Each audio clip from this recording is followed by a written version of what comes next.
Good morning students. तो हम लोगों ने जो ट्राइलोबाइटा पैलेंटोलॉजी की सीरीज़ में उसको कवर किया था कल। आज हम लोग ट्राइलोबाइटा को कवर किया था। आज हम लोग फाइलम निडारिया के बारे में पढ़ेंगे, जो हमारी एंथोजोआ हैं, कोरल्स हैं, जो कोरल्स के बारे में पढ़ेंगे। आप लोग कोरल जानते होंगे। सो कोरल जो है वो किसके अंदर आता है? Phylum Cnidaria. इसको हम सीलेंट्रेटा भी बोलते हैं।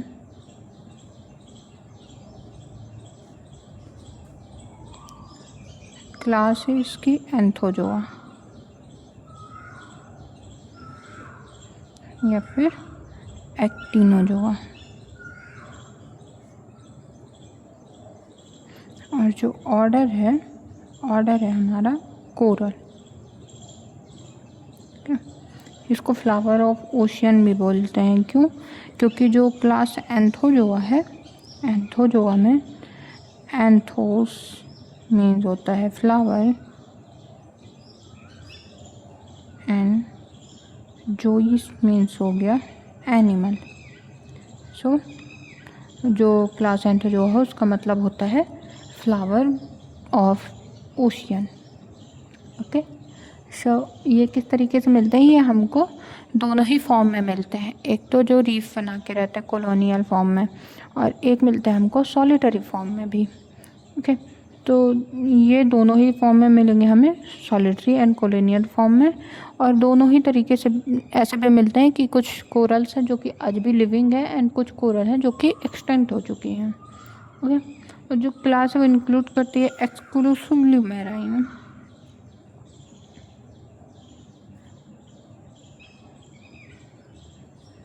मैराइन पॉलिप को। और इसकी जो एज है वो क्या है? Lower Ordovician to presenting.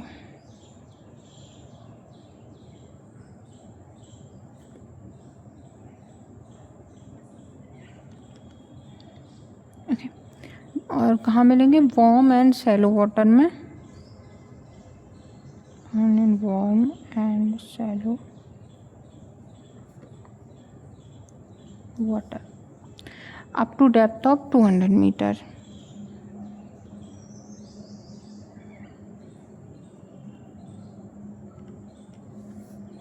Okay. And जो टेम्परेचर है, टेम्परेचर रेंज करेगा 80 degree Celsius to 28 degree Celsius.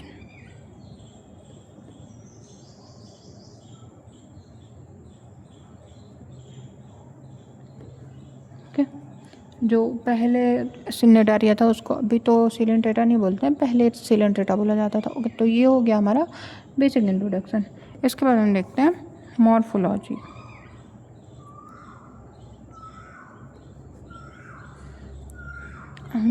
इसका भी जो डायग्राम है मेन वो हम आपको भेज देंगे ग्रुप पे, जैसे बाकी भेजे थे। इसका ज़्यादा टफ है भी नहीं, बट अभी हम ऐसा रफली बना देते हैं, आपको ग्रुप पे अच्छा भेज देंगे। क्लियर बना वो तो आप बना लीजिएगा।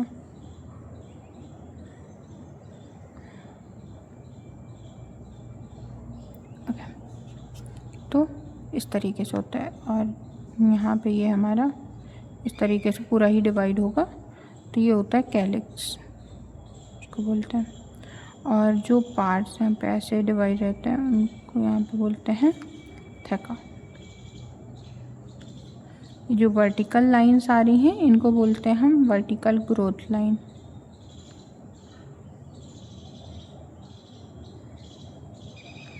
एंड जो इस तरीके से जा रही हैं कंसेंट्रिक फॉर्म में पूरे में ही, these are concentric growth line.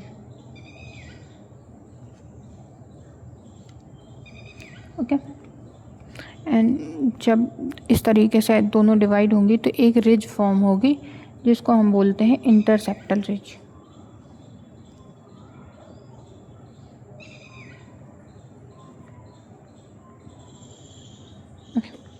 And जो ये लाइन्स हैं, ये जो डिवाइड कर रही हैं पूरे के पूरे पोर्शन को, इसको बोलते हैं हम सेप्टम। तो ये हो गया हमारा बेसिक जो डायग्राम है। हम लोग देखते हैं अलग अलग टाइप। सो एक होता है सिंपल कोरल, या फिर सॉलिटरी कोरल। तो जो सिंपल या सॉलिटरी कोरल है वो क्या होते हैं कि ऐसे कोरल जो इंडिपेंडेंटली अपनी लाइफ बिता रहे हैं। Okay, so a coral living independently called simple और solitary coral. And second one is compound या फिर कॉलोनियल कोरल।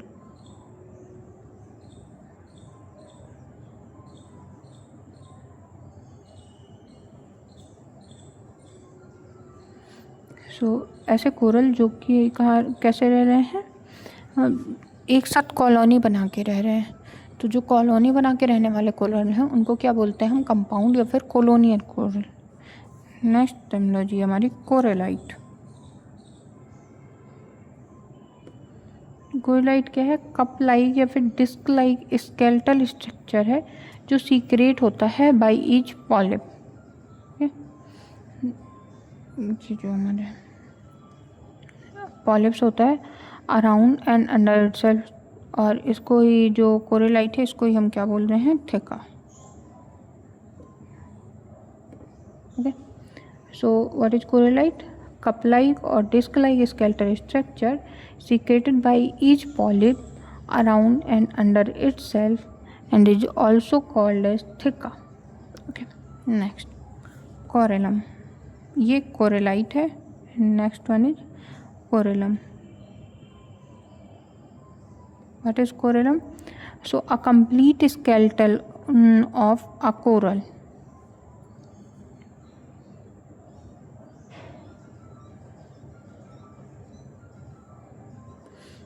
कंप्लीट स्केलेटन है किसी कोरल का, उसको बोलते हैं हम कोरलम। अगर सॉलिटरी कोरल है तो कोरलाइट, और अगर कोरलम किसके लिए बोलेंगे, जब कॉलोनी बनाकर रह रहा है। ओके, सो कोरलम क्या हो गया, कोरलम हो गया entire skeleton of the colony, complete skeleton और entire skeleton of the colony. जब कॉलोनी बना के रह रहा है तो कोरलम, और जब सिंगल रह रहा है तो कोरलाइट। और जो कोरलाइट रिप्रेजेंट कर रहा है वो क्या है, इंडिविजुअल की जो बॉडी है उसको रिप्रेजेंट कर रहा है। Okay, next apex. एपेक्स क्या है, टेपरिंग एंड है कोई भी सॉलिटरी कोरल जो कोरलाइट है उसका, by which it attach to substratum और टर्मिनल एंड ऑफ कोरलम। जो एपेक्स बॉडी है इसको हम ये क्या करता है, जो सबस्ट्रेटम है, जो बेस लेयर है, जो हमारा सरफेस है, उससे अटैच होता है इससे। और ये क्या है, टर्मिनल एंड भी है किसी भी स्केलेटल मटेरियल का। गुड, अब इनका जो शेप है वो कैसा होता है, they are sac like body. और सिमेट्री क्या है, radial and bilateral symmetry. So radial and bilateral symmetry. And ये क्या है, सबसे सिंपलेस्ट होते हैं मेटाजोन्स में। So these are simplest of all the metazoans and they are lower invertebrate exclusively marine, characterized by diploblastic grade.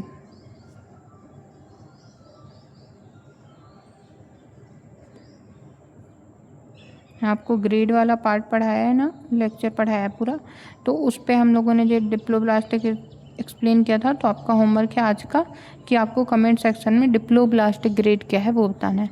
और अगर अभी भी समझ नहीं आया तो जो प्रीवियस लेक्चर है उस पर आप जा कर के देख सकते हो, ग्रेड एंड बॉडी प्लान वाले में। ओके, और ये किस तरीके से मिलते हैं, बेंथिक एंड सेसाइल नेचर के मिलते हैं।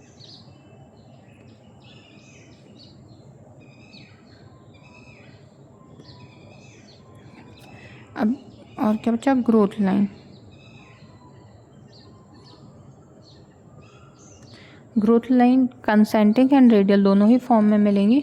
और ग्रोथ लाइन है क्या, जहाँ पर इंटरसेक्शन हो रहा है दोनों लाइन का, जो कंसेंट्रिक एंड जो ये है हमारी रेडियल है, वहाँ पे क्या फॉर्म हो रहा है, इंटरसेप्टल रिज फॉर्म हो रही है। ओके, सो ग्रोथ लाइन में आप लिख सकते हो कि it's show both concentric and radial growth line and intersection of these two give rise to interseptal ridge. Okay, next है मिसेंट्रीज।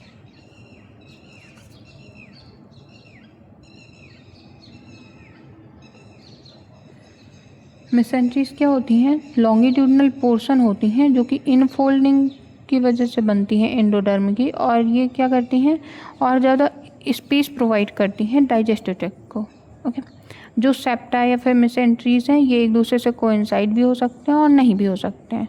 सो जो ये सेप्टा हैं इनको ही हम मेसेंट्रीज बोल रहे हैं। ये लॉन्गिट्यूडनल पोर्शन है और बनती किससे हैं? Due to folding of endoderm, और इसकी वजह से क्या होता है, डाइजेस्टिव जो ट्रैक है उसको ज़्यादा स्पेस मिल पाता है। सो यहाँ तक क्लियर होगा। अब जो मेजॉरिटी ऑफ एंथोजोआ हैं वो क्या करते हैं? एक्सोस्केलेटन पोजेस करते हैं, और जो इनका एक्सोस्केलेटन है वो किससे मिलके बना होता है? जो ये कोरलम या कोरलाइट है ये मिलके बना होता है कैल्साइट का। सो कैल्साइट है हॉर्नी मटेरियल का। ओके, कोरलाइट कोरल, एंड जो थिका के बाद में जो थिका है वो एक कैल्साइट की आउटर लेयर की कोटिंग होती है इसमें। जो आउटर वॉल ऑफ कोरलाइट है वो क्या है? Theca. Outer wall of corallite is theca, and इसी थिका के ऊपर कैल्साइट की एक कोटिंग हो रखी होती है। उस कोटिंग को क्या बोलते हैं? जो कैल्साइट लेयर है, इपीथिका। So, the outer wall of corallite is known as theca, and it may have a coating of calcite layer which is known as epitheca. Okay. Interseptal ridge भी हमने देखा कि the surface of a corallite may be smooth or it may have circular growth line without vertical ridge, giving rise to mesh-like structure. Mesh-like मतलब ऐसा mesh-like structure which is known as interseptal ridge. जो terminal and है कोरलाइट का वो क्या है? Apical and है, जो कि ट्रायंगुलर होता है, डिप्रेस्ड होता है, और जो इसका ओपन एंड है उसको हम कैलिक्स बोलते हैं। और ये भी हमने देखा कि जो सेंटर है कैलिक्स का वो कोई भी एक्सेस से मिलके बना होता है। जो बीच में रॉड लाइक फीचर बन गया ना, जैसे देखो ये ऐसे ऐसे ऐसे, ये जो रॉड लाइक फीचर बन गया इसको हम बोलते हैं columella.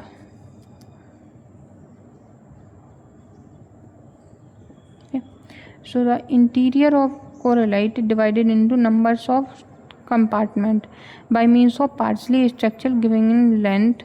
The corallite is known as septa. जो corallite है, अब ऐसे अगर कोई है स्ट्रक्चर इस तरीके से सर्कुलर स्ट्रक्चर है और वो बीच से पार्ट्स में डिवाइड हो रहा है, तो वो कैसे डिवाइड होगा? सिर्फ अपर सरफेस डिवाइड नहीं हो रही है, वो पूरा इस तरीके से नीचे तक जा रही है। ओके, जैसे ये पेन है नीचे तक जा रहा है उस तरीके से जा रही है।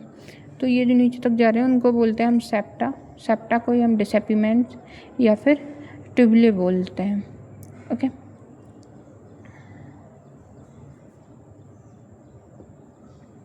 सेप्टा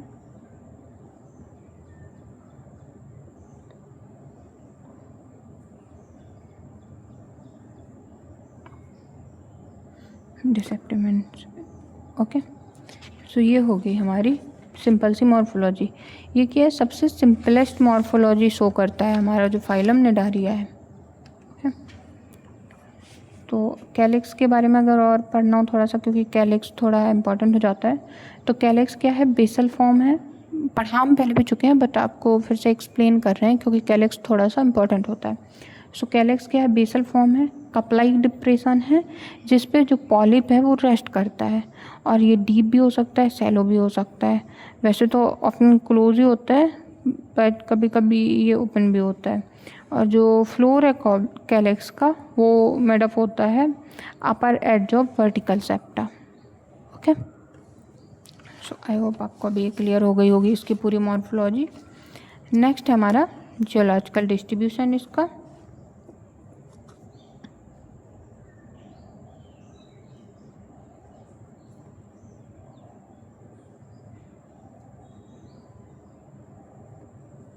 जियोलॉजिकल डिस्ट्रीब्यूशन, अब जो क्लास एंथोजोआ है इस पे सॉलिटरी एंड रीबिल्डिंग दोनों ही टाइप के कोरल आते हैं और मोर देन 6000 स्पीसीज हैं। So the class Anthozoa both solitary and reef building coral include more than 6000 species. They are marine, warm and shallow water. So up to कितना 200 मीटर तक। जो reef building coral है वो कहाँ तक हमें मिलती हैं,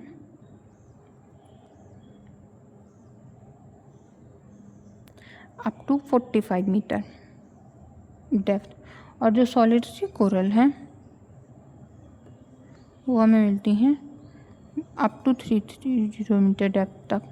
ओके, अब जो कोरल है वो क्या है, स्टेशनरी होती हैं, अपनी जगह पे रहती हैं, उनका डिस्ट्रीब्यूशन ज़्यादा नहीं हो रहा है, बट वो जब लार्वल स्टेज में होती हैं तो वो फ्री स्विमिंग करती हैं।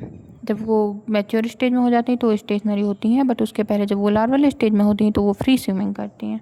जो जियोलॉजिकल टाइम है जहाँ वो सबसे ज़्यादा अबंडेंट थी वो था Paleozoic and Mesozoic. So abundance zone bye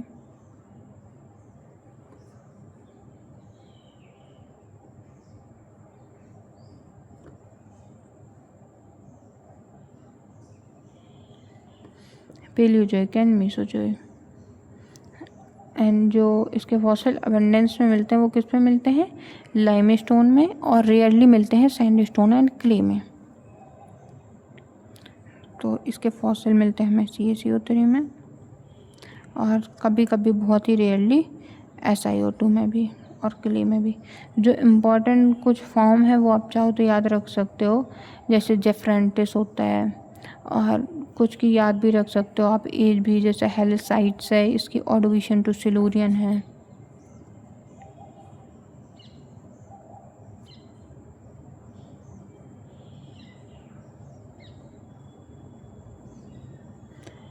कैल्सियोला है, कैल्सियोला ये हो पूछा भी गया था कभी, याद नहीं है मुझे कि MSc के एग्ज़ाम में मेरे पूछा था जब मैं MSc करी थी, या फिर किसी कंपटीशन में पूछा, बट किसी में पूछा था। तो कैल्सियोला के जैसे हमारी ऑर्डोविशन टू परमियन है। ठीक है, तो ये हो गया हमारा जियोलॉजिकल डिस्ट्रीब्यूशन। अब नेक्स्ट जो इसका है वो है हमारा क्लासिफिकेशन।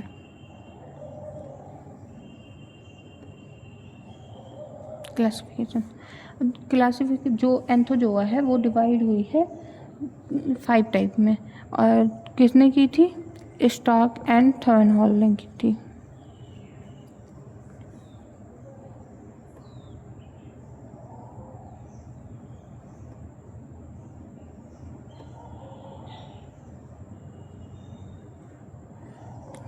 ने की थी। और इसका बेसिस क्या थे जिसके बेस पे इसको क्लासिफाई किया गया है, तो on the basis of arrangements, number and nature of septa.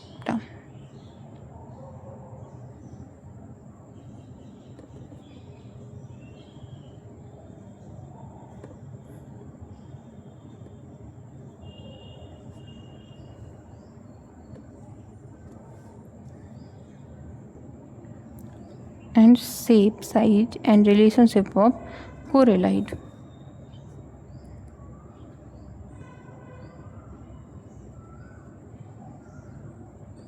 Relationship of corallite. Nature and internal structure of corallite.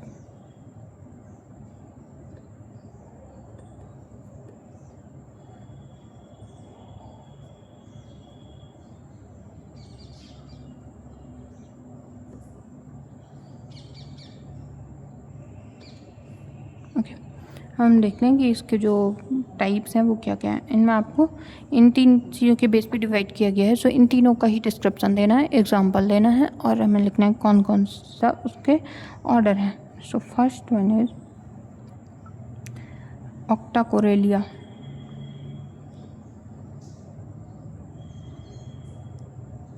या फिर इसका दूसरा नाम होता है एल्किनोरिया।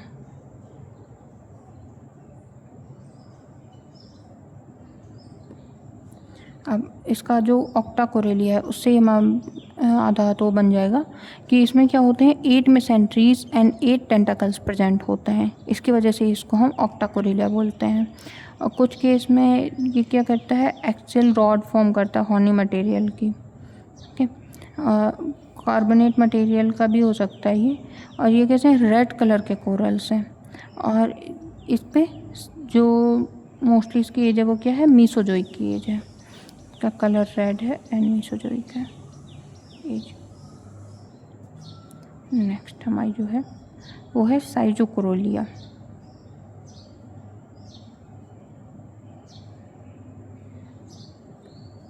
इसकी एज है ऑर्डोविशियन टू जुरासिक। ये simple branching and massive corals होते हैं जिनका जो कोरेलाइट है वो कम्प्लीटली हॉरिजॉन्टल होता है। देखो कोरेलाइट उस पर वर्टिकल था, इस पर कम्प्लीटली हॉरिजॉन्टल होता है, या फिर स्लाइड कर्व्ड होते हैं। जो टुबुले हैं, टुबुले क्या होते हैं, स्लाइटली कर्व्ड होते हैं। और इसका एग्जाम्पल क्या है, टेट्रोडियम।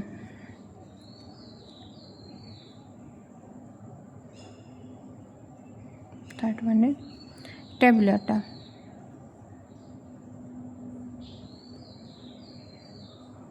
सो जो टेबुलेटा है वो कैसे फॉर्म होते हैं, ये स्ट्रॉन्ग प्लेटी एंड पोरस डिसेंटिमेंट्स होते हैं इस पर। और जो टुबुला है वो इंक्लूड रहते हैं इसकी जो सब क्लास है, ओके। एंड जो इसको ऐसे लिख सकते हैं कि form with strong platy and porous dissepiments tubules are include in this subclass. And जो कोरेलाइट है वो कैसा होगा, प्रिज्मेटिक होगा और रिजेंबल कर सकता है हनीकॉम्ब स्ट्रक्चर को। जो मधुमक्खी का छत्ता होता है उस तरीके के स्ट्रक्चर को ये इंडिकेट करता है जो इसका कोरेलाइट है। इसकी एज क्या है, और लोअर ऑर्डोविशियन टू डिवोनियन।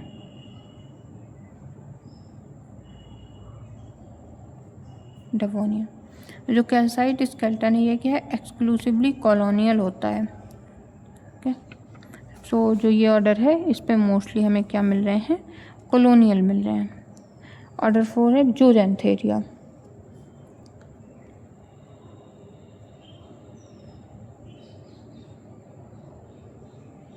इसको हम बोलते हैं स्क्लेरेक्टिना।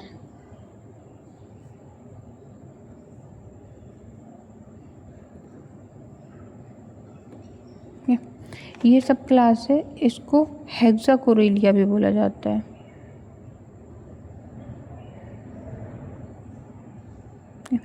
अब जो इसके हेक्सा से क्या मतलब होता है, 6। तो जो इसमें हमारे सब क्लास है उस जो ये क्लास है इस पे जो सेप्टा है वो या तो 6 होगा या फिर मल्टीपल ऑफ 6 होगा। और अरेंज किस पे होगा, पेंटामेरल या फिर सेप्टामेरल या फिर ऑक्टामेरल पैटर्न पे। So the subclass is also known as Hexacorallia as the number of septa is either 6 or multiple of 6 arrange in pentameral, septameral or octameral pattern. और इसको स्टोनी कोरल भी बोलते हैं।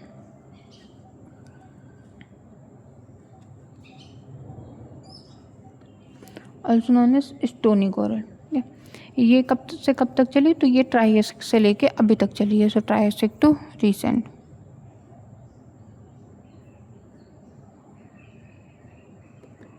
इसकी एज हो जाएगी। ये मोस्टली सैलो वाटर होता है और कुछ सॉलिटरी जेनेरा भी होते हैं इसके। तो जो सॉलिटरी जेनेरा हैं वो डीपर वाटर फॉर्म में मिलेंगे, और जो हमारे रीफ बिल्डिंग वाले हैं कॉलोनियल हैं वो हमें मिल रहे हैं सैलो वाटर में, ओके। और इसको बोलते क्यों हैं, स्टोनी कोरल क्यों बोलते हैं, क्योंकि ये क्या है, हार्ड रॉकी स्केलेटन इसका होता है, बहुत ज़्यादा हार्ड होता है। लाइट एंड पोरस होता है बट हार्ड होता है, इसकी वजह से बोलते हैं। नेक्स्ट वन हमारा जो है वो है रोगुसा कोरल।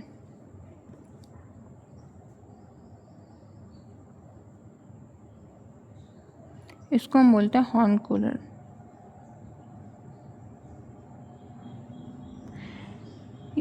ये जो सब क्लासेस पे रफ अपीयरेंस के जो होते हैं वो होते हैं, और आउटर वॉल इस पे एपिथेका की होती है। एपिथेका क्या होता है, जो कैल्साइट कोटिंग थी वो मिलती है हमें आउटर वॉल पे, और इसी रफ अपीयरेंस की वजह से इसका नाम आया रोगुसा। और जो नंबर ऑफ सेप्टा है वो इस पे 4 होंगे या फिर मल्टीपल ऑफ 4 होंगे। इसी वजह से जो सब क्लासेस को क्या बोलते हैं हम, टेट्राकोरेलिया।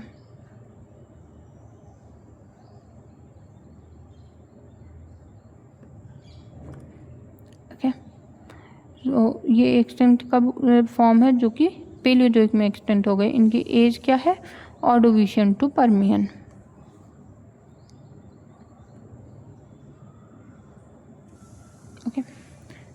ये हो गया।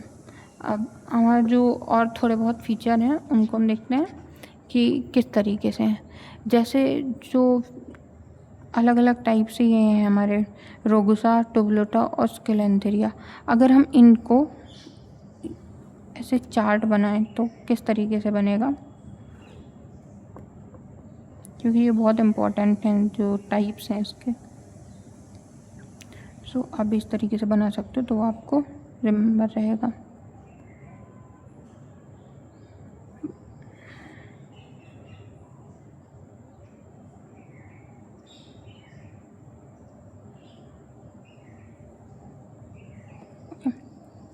सो फीचर है ग्रोथ मोड।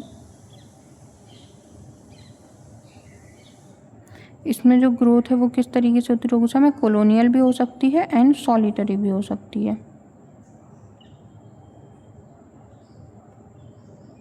सॉलिटरी एंड जो टैबुलाटा है इस पे होती है मोस्टली कॉलोनियल, एंड जो स्केलेंटिया है ये भी कॉलोनियल एंड सॉलिटरी दोनों ही फॉर्म में मिल सकती है। फिर है हमारा टैबुलेटा, इस पे यूजुअल मिलता है, इस पे वेल डेवलप्ड, एंड जो स्केलेंटिया होता है इस पे एब्सेंट होता है। स्केलेटल मटेरियल कैसा होगा, रोगुसा में होगा कैल्साइट, टैबुलेटा में होगा कैल्साइट, बट जो स्केलेंथिया है इस पे होगा एरागोनाइड। एंड स्टेबिलिटी,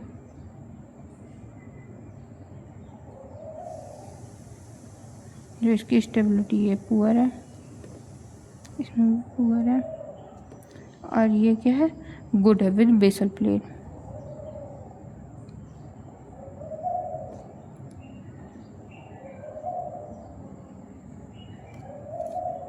और जो रेंज है मोस्ट इम्पॉर्टेंट तो ये है ऑडोरिस एंडोपर्मियन, ये भी सेम है ऑडोरिस एंडोपर्मियन, ये है ट्राइसेक्टोरिसन। इस तरह आप बाकी उनका भी बना सकते हो कि कौन सा क्या है। तो ये हो गया हमारा जो टाइप्स हैं एंड जियोलॉजिकल डिस्ट्रीब्यूशन है, मॉर्फोलॉजी है। अब कोरल जो होते हैं वो दो टाइप से होते हैं। एक और क्लासिफिकेशन अगर हम देखें तो हर्माटिपिक कोरल एंड अहर्माटिपिक कोरल, नेम है बस, बाकी आप इनके बारे में जानते हो ऑलरेडी। आई होप यहाँ तक आपने नोट्स बनाया होगा। इसको भी हम लोग देखो दोनों ही फॉर्म में लिख सकते हैं, point wise and table form में। टेबल फॉर्म आई थिंक ज़्यादा सूटेबल रहता है याद करने के लिए, तो हम लोग इसको थ्योरेटिकल फॉर्म में ना लिख करके टेबुलर फॉर्म में लिख लेते हैं। So first one is hermatypic coral and second one is ahermatypic coral.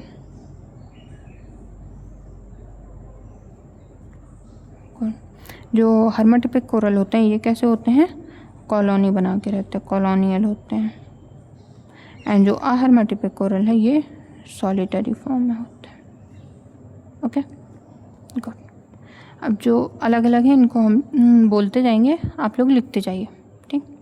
जैसे हर्माटिपिक कोरल, तो ये क्या है, also known as reef building coral.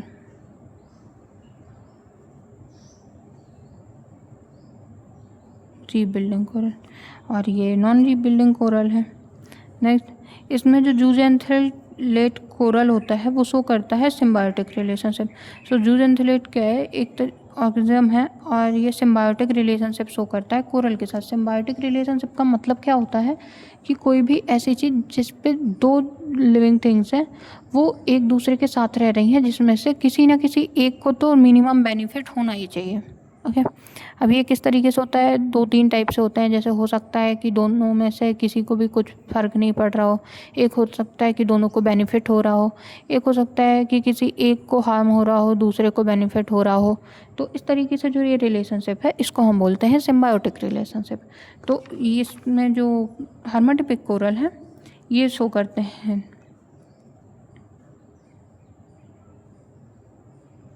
जूजेंथिलेट के साथ, एल्गी के साथ में शो करते हैं।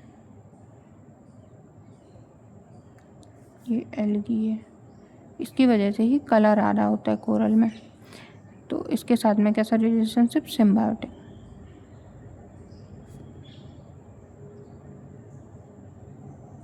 शो कर रहे होते हैं।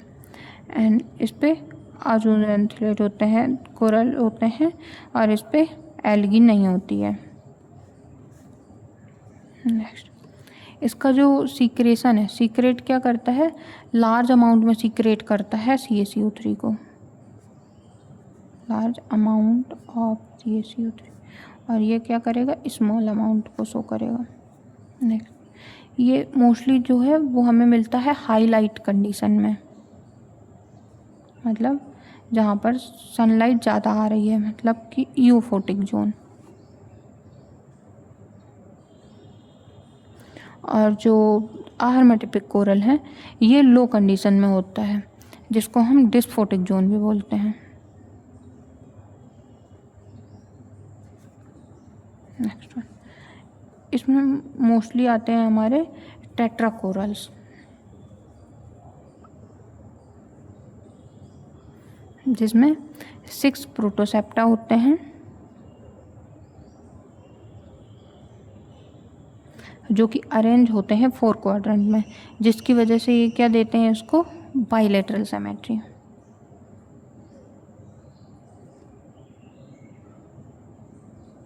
तो इसकी जगह आप ऐसे लिख सकते हो कि जो टेट्रा कोरल्स हैं, 6 protosepta arrange in 4 quadrants giving a bilateral symmetry of calyx.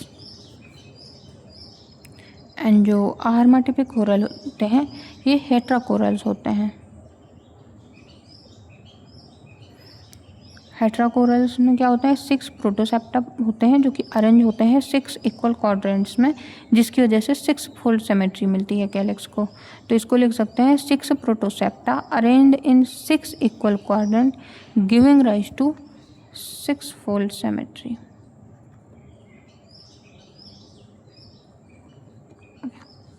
जो न्यूट्रिशन है वो किसकी प्रोसेस से बनता है, बाय द फोटोसिंथेसिस।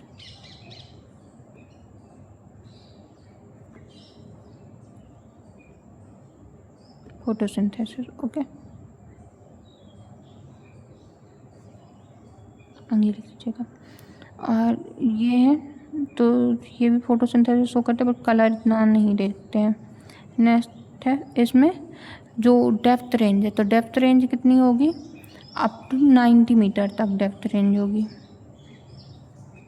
और जो आहर्माटिपिक कोरल है इनकी जो डेप्थ रेंज है ये इससे ज़्यादा होती है। और जो टेम्परेचर है दोनों में से, तो टेम्परेचर इसका कितना होगा, जब ये लिविंग कंडीशन में होंगे हर्माटिपिक कोरल, तब इनका टेम्परेचर जो है वो 16 to 17 डिग्री होगा। एंड मैक्सिमम इनका टेम्परेचर जो है वो 14 डिग्री सेल्सियस तक पहुंच सकता है। बट जो आहर्माटिपिक कोरल्स होते हैं वो क्या होते हैं, टेम्परेचर इनका होता है सर्वाइवल का 1 to 28 डिग्री सेल्सियस होता है। अब जो टर्बुलेंट कंडीशंस होती हैं, टर्बुलेंट कैसे शो करता है, तो जो लिविंग हर्माटिपिक कोरल्स हैं वो उनको रिक्वायर होती है टर्बुलेंट वाटर।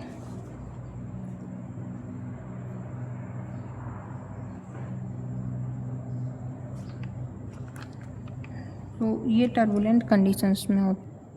और ये टर्बुलेंट कंडीशन क्यों चाहिए होती है इनको, क्योंकि इनको फुल्ली ऑक्सीजनेटेड वाटर चाहिए होता है।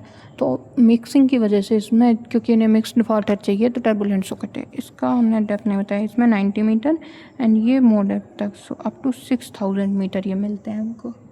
ओके, अब जो सैलिनिटी है, तो सैलिनिटी कितनी रेंज करती है, हर्माटिपिक कोरल की जो सैलिनिटी है वो रेंज करती है 27 to 48 पार्ट्स पर 1000। एंड जो हर्माटिपिक कोरल है इनकी जो है ये है 24 to 36 पार्ट्स पर 1000। ओके, सो ये हो गई हमारी सैलिनिटी। अब दूसरा एक फिनोमेना होता है जो अभी कुछ टाइम से ज़्यादा बढ़ गया है, कोरल ब्लीचिंग।